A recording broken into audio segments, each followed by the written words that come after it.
Tonight's story was improbable, and she met it with force, conviction, and poise. Poet Maya Angelou died this morning at her North Carolina home. A performer, poet, and activist, Angelou was born into abject poverty. Rather than wallow, she became one of the century's most dominating literary voices. WGBH News arts editor Jared Bowen has more. Hers was a voice, a spirit, and a story that brought the nation's unjust South into poetic perspective. The hells we have lived through and live through still have sharpened our senses and toughened our will. With the Clinton inaugural in 1993, Maya Angelou became an institution. Her poem, On the Pulse of Morning, recalled a poverty-stricken youth spent in rural Arkansas, the same as the new president seated nearby. Today, the rock cries out to us, clearly, forcefully, "Come, you may stand upon my back and face your distant destiny." By that moment, though, Angelou had lived several lifetimes of stanzas, which she ultimately recorded in 6 memoirs, the first being I Know Why the Caged Bird Sings. She was a single mother with a host of odd jobs, from streetcar conductor to short-order cook to prostitute.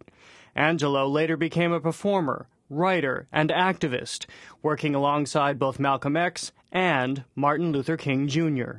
Her moral presence, her moral platform, and her is what, made people sit up.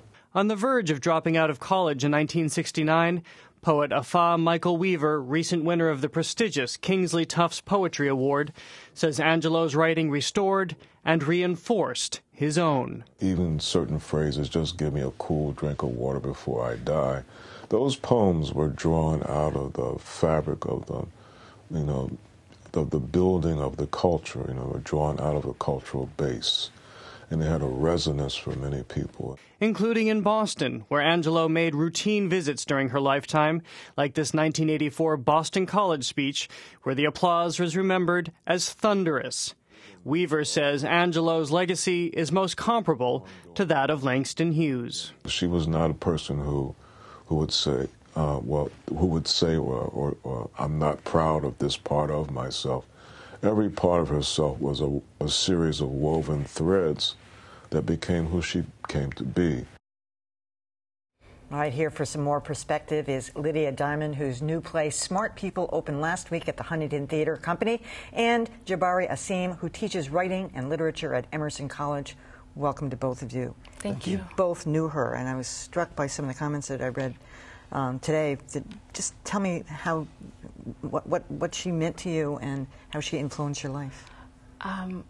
I feel as though I have, in many ways, been defined by the work that she did. I didn't have an opportunity to know her personally. I've had a chance to meet her very briefly, but it was this example to a little black girl with a single mother of a certain kind of elegance and centeredness and brilliance, and it gave me a way to know that it's okay to be me, just the way I am.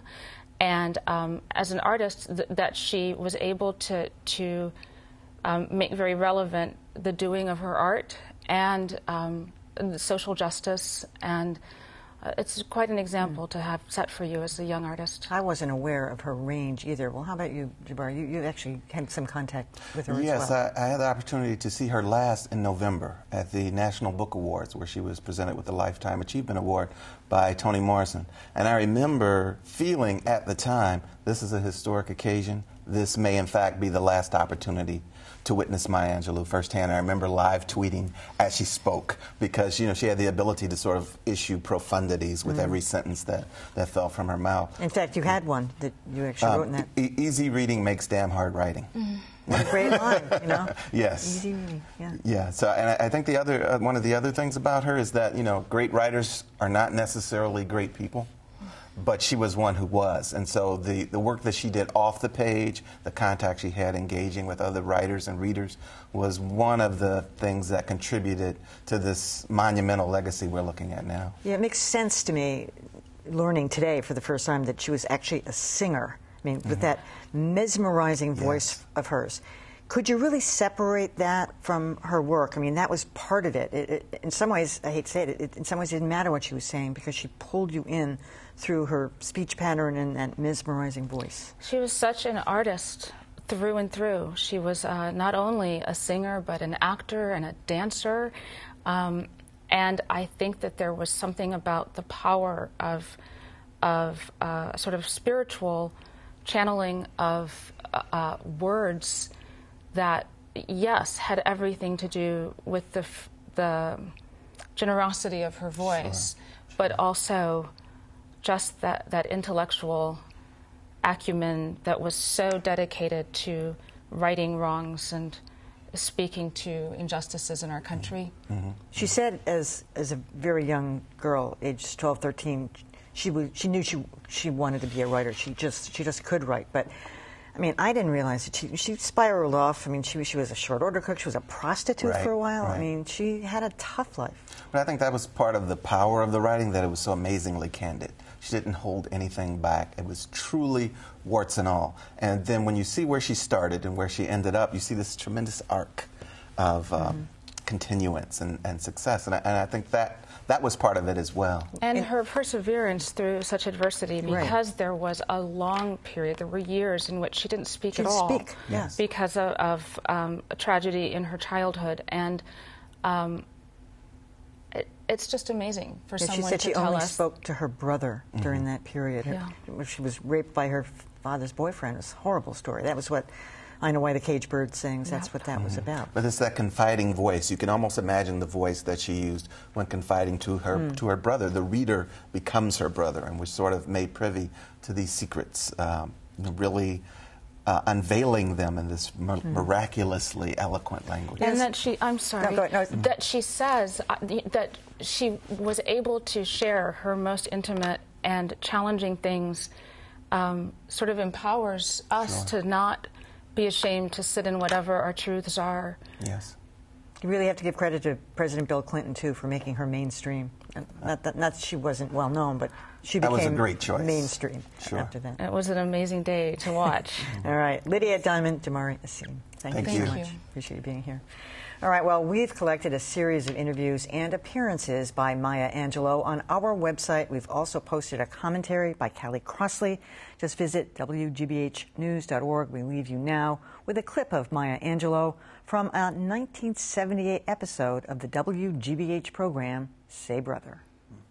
Joy in my feet, 'cause I'm a woman, phenomenal woman. That's me. Men themselves have wondered what they see in me. They try so much, but they can't touch my inner mystery. And when I try to show them, they say they still can't see. And I say, it's in the arch of my back, the sun of my smile, the ride of my breasts, the grace of my style. And now you understand just why my head's not bowed. I don't shout or jump about or have to talk real loud. When you see me walking, it ought to make you proud. I say, it's in the click of my heels, the bend of my hair, the palm of my hands, the need for my care. 'Cause I'm a woman, phenomenal woman. That's you and me.